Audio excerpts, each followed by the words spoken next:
sanadka waxaa ka haray 4 bilood. MyBankna wuxuu macaamiishiisa siin doonaa hadiyado qaali ah inta lagu guda jiro 4taas bilood. Hadiyadaha waxaa loo bixin doonaa 2 qaybood. Hadiyada koowaad waxay heli doonaa macmiilka ugu isticmaalka badan application-ka MyBank sida adeegyada bill payments, TV-ga iyo korontada, QR code merchant payments, airtime top up iyo fund transfer. Hadiyada labaad waxaa la siin doonaa macaamiilka ugu isticmaalka badan Mastercard-ka MyBank gaar ahaan wax ka iibsiga online-ka ama e-commerce purchase.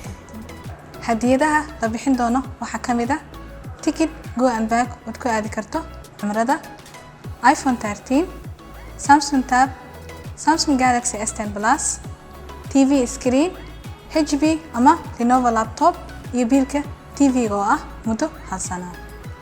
haddaba macmiil noqo qofka ugu badan ee adeegsada application-ka iyo Mastercard-ka MyBank gaar ahaan wax ka iibsiga online-ka e-commerce purchase oo ku guuleyso hadiyadahaas qaaliga ah oo la bixin doono September ilaa December sanadkan 2022.